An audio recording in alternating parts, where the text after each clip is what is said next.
It happens every single night. While you sleep, while cities quiet, while the world's attention fades into dreams, a parallel world awakens, not of people, but of pulse. A digital pulse that carries more wealth than the GDP of most nations on Earth.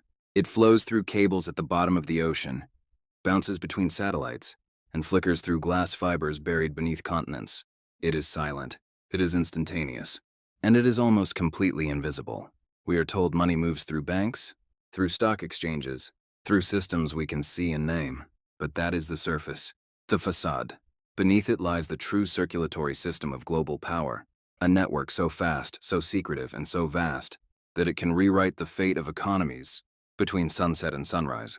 This is not a story about a crash. This is a story about the current, the invisible current that moves trillions overnight, and the few who control its flow, one in the midnight window. The story begins at a time bankers call the dead zone, the period between 2 a.m. and 4 a.m. in the financial capitals of the world. New York is asleep. London is not yet awake. Tokyo has closed. The public markets are silent. This is when the surface world of finance goes dormant, and the shadow world accelerates, because in this quiet, a specific window opens. A window not of trading, but of settlement, of finality. It's called the overnight repo market. Repo is short for repurchase agreement, a seemingly dull technical term, but it is the single most important and least understood market on the planet. It is where banks, hedge funds, and governments go to borrow unimaginable sums, not for months or years, but for one single night. The collateral? Government bonds, treasuries, the very bedrock of the global financial system. Every night over 4 trillion changes hands here, not as investment, not as speculation, but as life support, the oxygen for the next trading day. And the rules of this market are not written by governments. They are written by an invisible consortium of 60 banks, a club with no public membership list. They call themselves the clearing banks, and their first unbreakable rule is this: what happens overnight stays overnight. Through the gatekeepers of tomorrow's money. To understand the power of this network, you must first understand a simple, terrifying fact. Most of the world's money does not exist. It is not printed. It is not minted. It is created the moment a bank makes a loan. Or, more precisely for this network, the moment it issues an overnight repo. Every night, like clockwork, Bank A needs cash. Bank B has cash but needs safe collateral. They connect through the network. Bank B sells cash to Bank A in exchange for treasuries, with a promise to repurchase them the next morning at a slightly higher price. That price difference is the interest rate. The oxygen has a price, and in that simple, silent transaction, new money is born. It appears on Bank A's balance sheet as a liability. It appears in the system as fresh liquidity. By sunrise, it will fuel every trade, every loan, every purchase, and by the next night, it will vanish again, only to be recreated in a different amount, at a different price, by the same unseen hands. This network doesn't just move money. It manufactures the daily supply of the global economy. And if you control the price of that manufacturing, you don't control markets. You control reality. 3. The nerve center where the map ends. If you tried to map this network, you would fail. It has no central building, no headquarters. Its physical form is a series of interconnected, heavily fortified data centers in places like New Jersey, London, and Tokyo. But its true core is even more obscure. A set of proprietary messaging protocols and software platforms with names only insiders know. eSwift on for messages. Fedwire and chips odds for US dollars. Target 2 for euros. CLS Bankmut for currency settlement. These are not public companies. They are utilities owned by the banks themselves. A private club owning its own plumbing. And at the heart of this plumbing is a secret known only to a few 100 people on Earth that daily fail. Every night, not all transactions settle perfectly. Some fail. A bank might not deliver the bonds it promised. Another might be short on cash. In the public world, this would be a scandal. In the overnight network, it is a daily calculation. These fails are tracked, netted, and quietly resolved by the clearing banks. They decide who is allowed to fail, for how much, and at what cost. They are the judges of the night. Their decisions determine which bank will open its doors the next morning with a lifeline, and which will start the day already drowning. First, the ghost in the machine, the real borrowers. But banks are just intermediaries. The ultimate borrowers in this trillion-dollar nightly ritual are not who you think.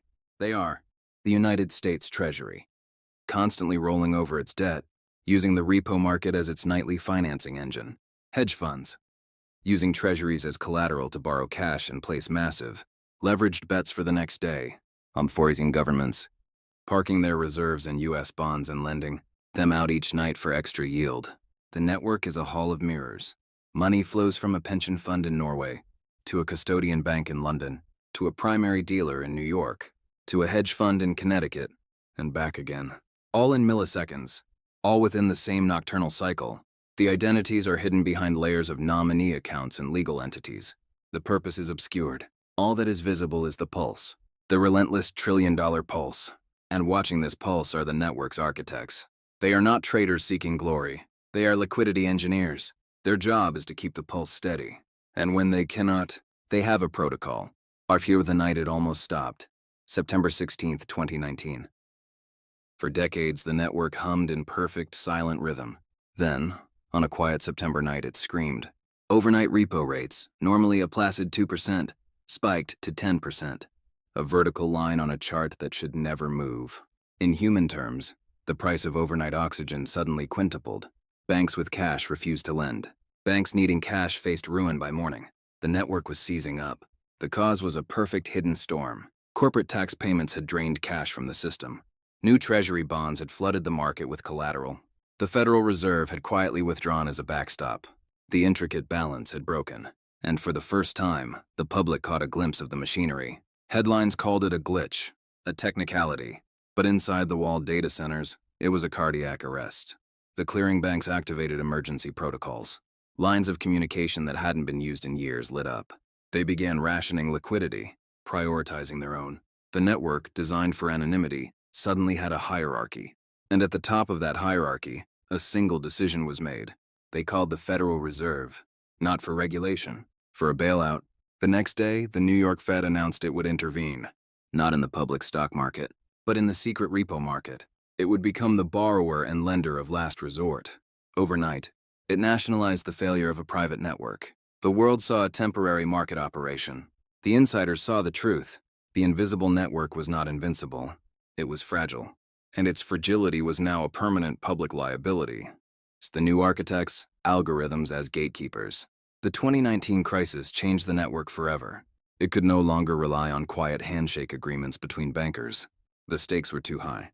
The volume was too large. So the network did what all modern systems do. It automated its gatekeepers. Today, the decision to lend $1 billion for one night is increasingly made not by a person in a suit, but by a MyCredit algorithm. These algorithms don't look at reputation or relationships. They ingest real-time data, a hedge fund's instantaneous portfolio risk, the intraday price volatility of its collateral, its past fail rate, the overall system's liquidity stress. In milliseconds, it renders a verdict, approve or deny. No appeal, no explanation. A bank that fails the algorithm's test finds itself digitally exiled. Its access to the nightly oxygen supply is throttled. It becomes a ghost in the system, visible but powerless. This creates a new kind of power. Not control of money, but control of the access. The algorithm becomes the ultimate gatekeeper. And the people who write its code, who set its parameters, who decide what risk means at 3 a.m., they are the new architects. Unseen, unregulated, and utterly decisive. The ultimate purpose, not movement, but weaponization. For years, this network's purpose was assumed to be efficiency. Moving money faster, cheaper, but efficiency is just a side effect. The network's true purpose is a strategic weaponization. Consider this.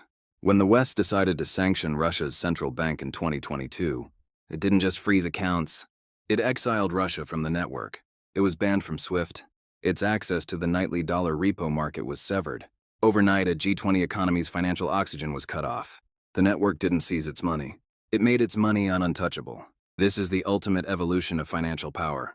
Not tanks on borders, but switches in a data center. Not seizing assets, but making them digitally inert. The network is the battlefield, and the weapons are accessing and were denial. Every night, the network's controllers perform a silent audit of the world. They decide which nations, which banks, which entities are still in good standing, which are still worthy of the pulse. It is a perpetual quiet exercise of supreme authority. No declaration of war, just the click of a keyboard. The trillions that move are not just money, they are the votes of confidence. And a single fail can be a death sentence. With the invisible tax on every person, You might think this is a game for giants, that it doesn't touch you. You are wrong.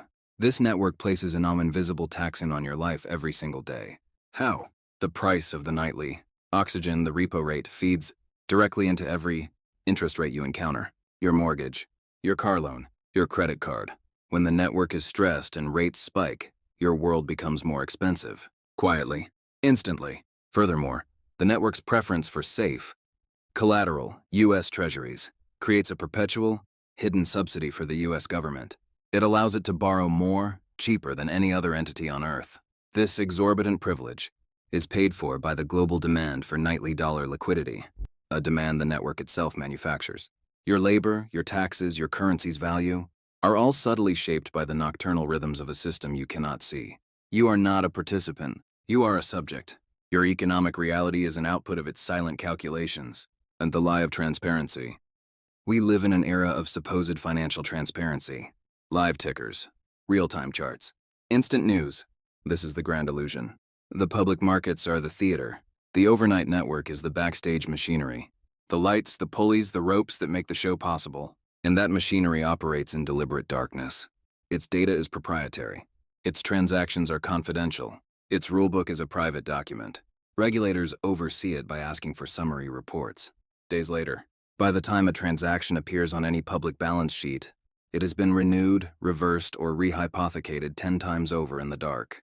The network's greatest achievement is not its speed. It is its opacity. It has perfected the art of moving trillions while leaving no trace of journalist. A voter or a regulator can follow in real time. It is the definitive black box, and within that box, the true history of our time is written, not in headlines but in transaction logs. And the unstoppable pulse. So is this network unstoppable? Is it the permanent final layer of global control? History suggests otherwise. Every system, no matter how powerful, contains the seeds of its own vulnerability. For this network, the vulnerabilities are threefold.